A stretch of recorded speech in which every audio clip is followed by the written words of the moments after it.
ओम शांति।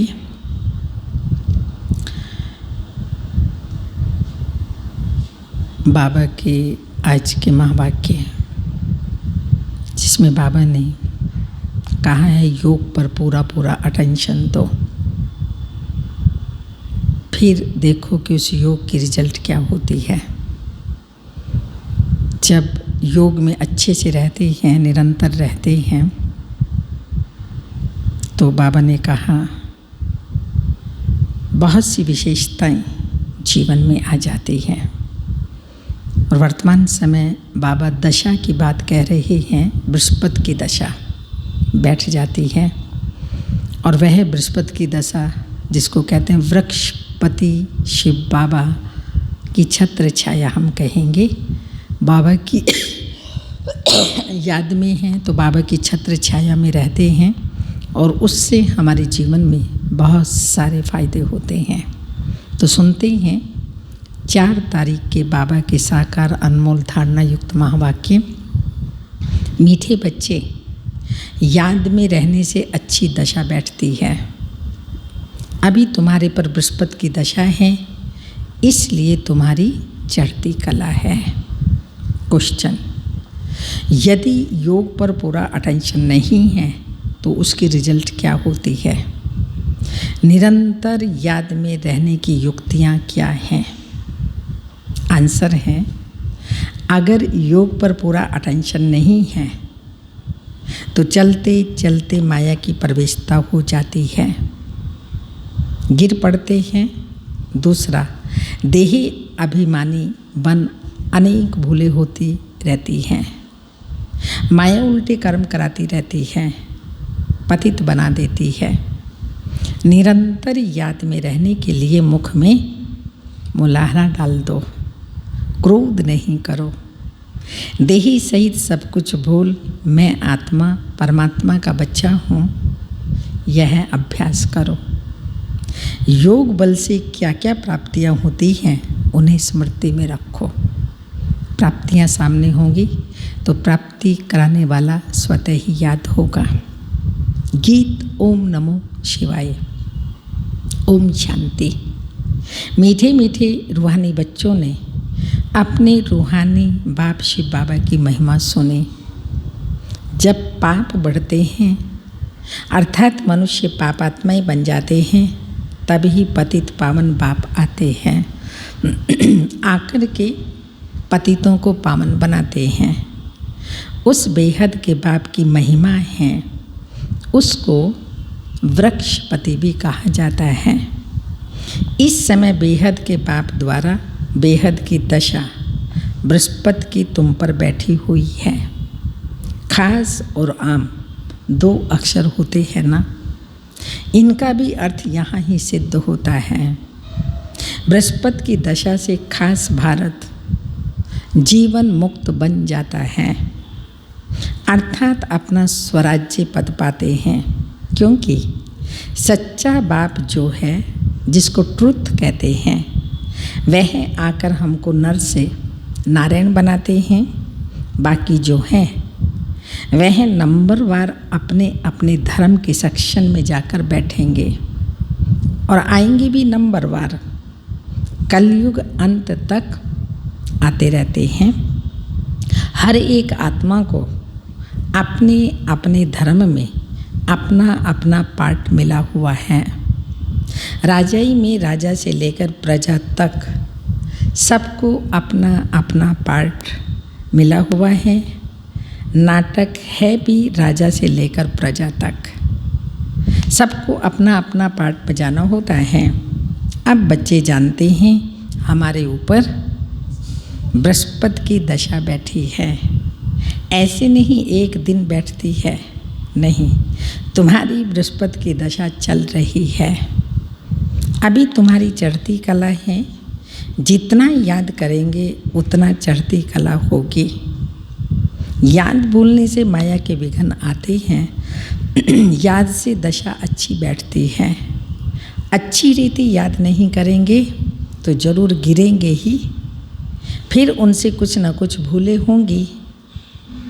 बाबा ने समझाया है ड्रामा अनुसार सब धर्म वाले जो भी हैं एक दो को पिछाड़ी पार्ट बजाने के लिए, एक दो के पिछाड़ी पार्ट बजाने के लिए आना ही है।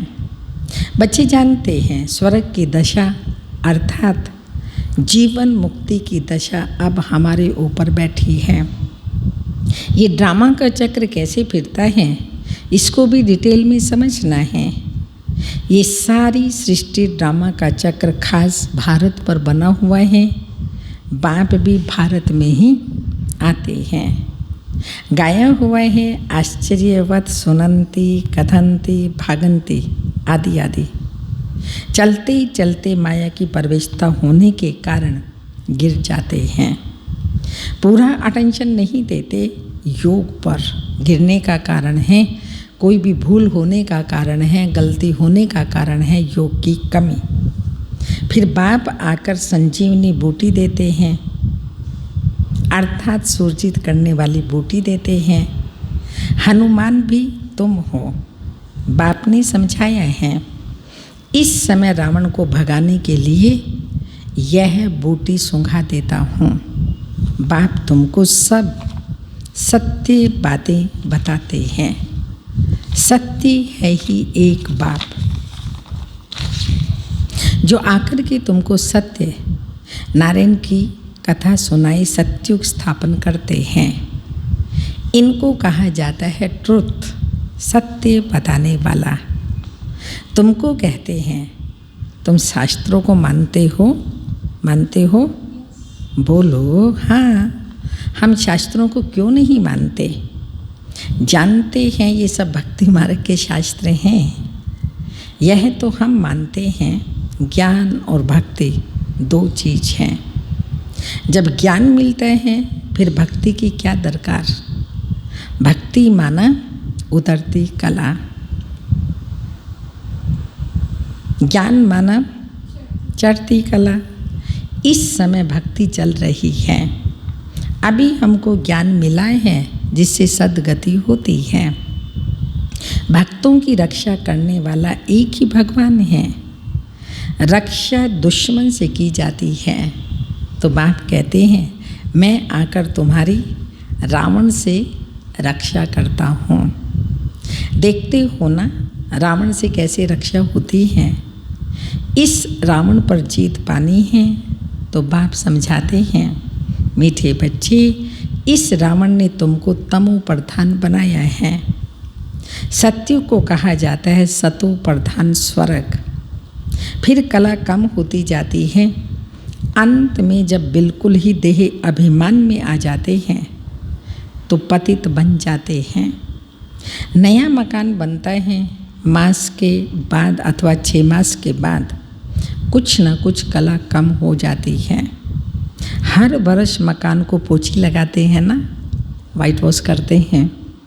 कला तो कम होती जाती है ना, नई से पुरानी, पुरानी से फिर नई। यह शुरू से लेकर हर चीज़ का होता आया है। हर चीज़ व्यक्ति है, वस्तु है, नई होती है फिर थोड़ा पुरानी, फिर और पुरानी, फिर एकदम पुरानी हो जाती है। समझा जाता है ये मकान 100-150 वर्ष तक चलेगा। बाप समझाते हैं सत्युग कहा जाता है नई दुनिया से। फिर त्रेता 25% कम कहेंगे क्योंकि थोड़ा पुराना हो जाता है। वह है चंद्रवंशी, उनकी निशानी देते हैं क्षत्रिय क्योंकि नई दुनिया के लायक नहीं बने इसलिए पोजीशन कम हो गया। सब चाहते हैं कृष्णपुरी में जाएं, ऐसे थोड़ी कभी कहते हैं रामपुरी में जाएं। सब कृष्णपुरी के लिए कहते हैं, गाते हैं ना, चलो वृंदावन भजो राधे गोविंद आदि आदि। वृंदावन की बात है, अयोध्या के लिए नहीं कहेंगे। श्री कृष्ण के ऊपर सबका बहुत प्यार रहता है। कृष्ण को बहुत प्यार से याद करते हैं। कृष्ण को देखते हैं तो कहते हैं इन जैसा पति मिले, इन जैसा बच्चा मिले, इन जैसा भाई मिले। सेंसिबल बच्चे अथवा बच्चियां जो होते हैं वह कृष्ण की मूर्ति सामने रखते हैं कि इन जैसा बच्चा मिले। कृष्ण के प्यार में बहुत रहते हैं ना, सब चाहते हैं कृष्णपुरी अभी तो कंसपुरी है, रावण की पुरी। कृष्णपुरी का बहुत महत्व है। कृष्ण को सब याद करते हैं। तब बाप कहते हैं तुम इतना समय याद करते आए हो, अब कृष्णपुरी में जाने का पुरुषार्थ करो। इनके घराने में तो जाओ। सूर्यवंशी 8 घराने हैं, तो इतना पुरुषार्थ करो जो राजाई में आकर राजकुमार से छू लो। ये समझ की बात है।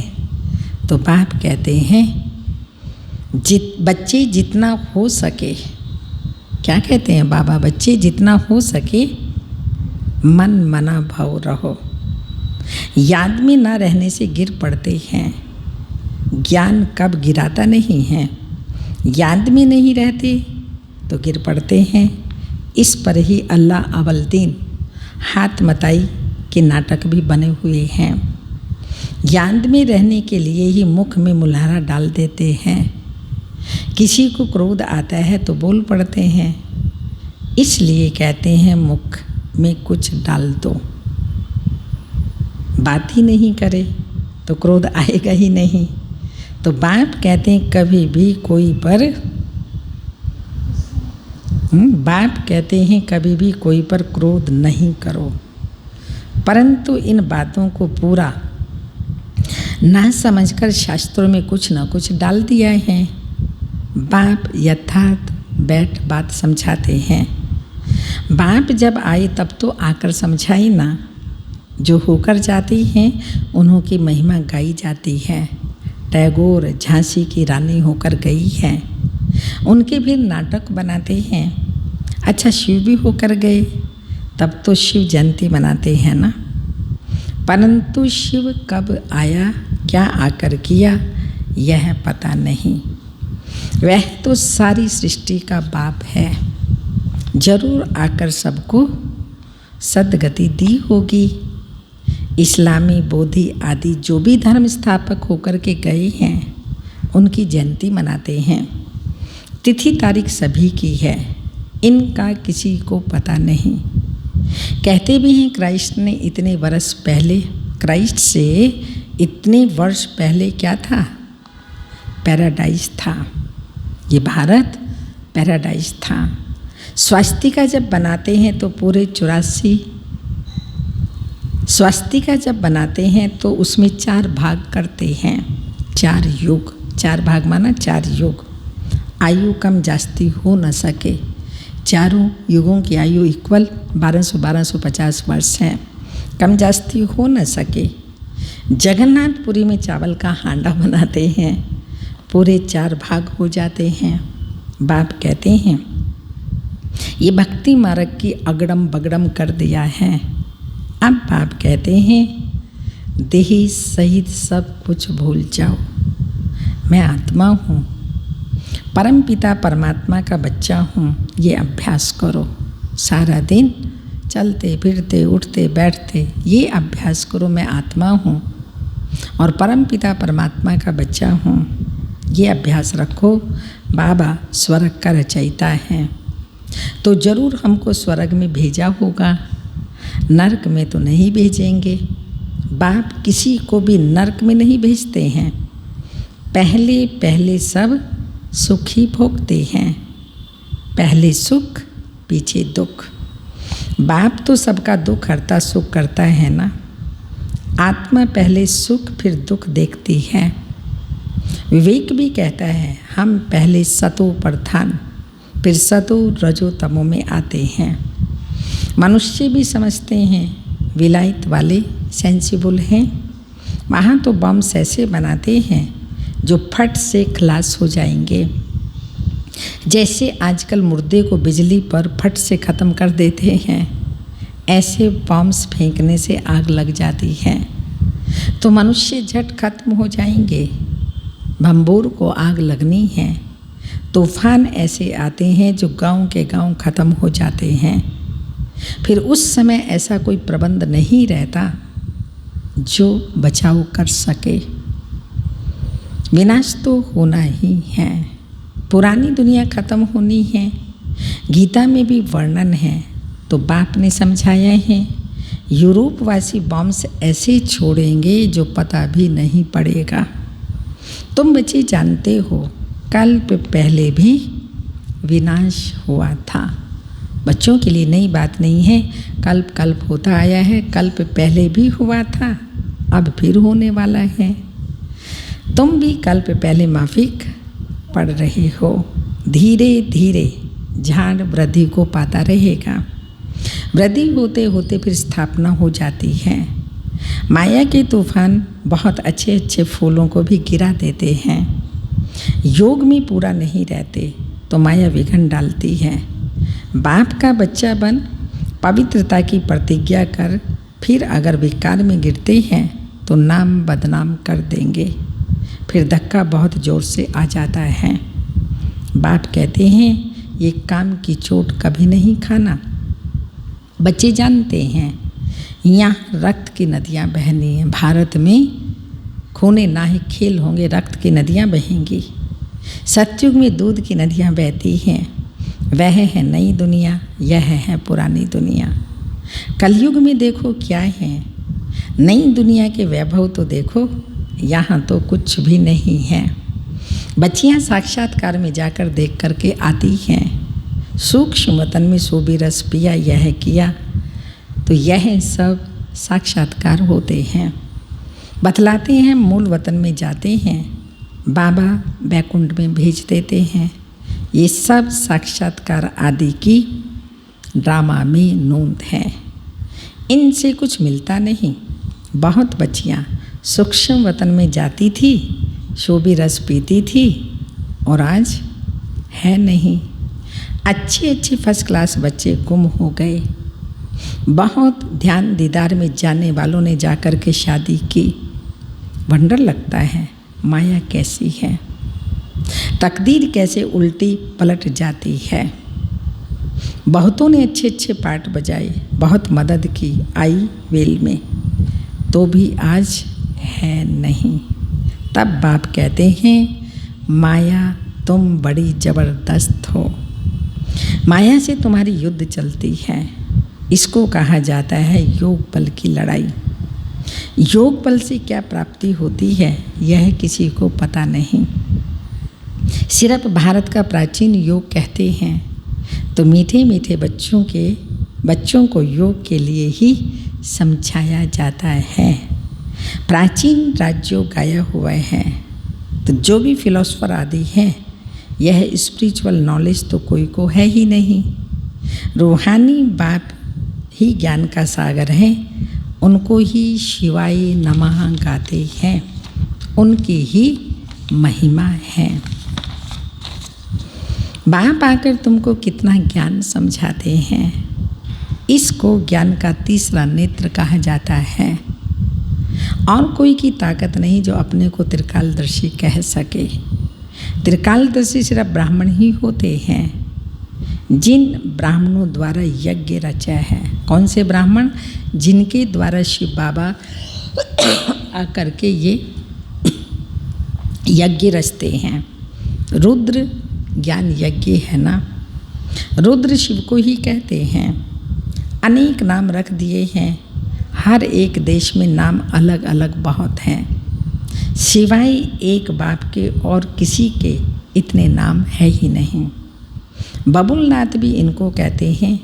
बबुल उनको कहा जाता है जिसमें कांटे होते हैं। बाबा कांटों को फूल बनाने वाला है, इसलिए उनका नाम बबुल नाथ रखा है।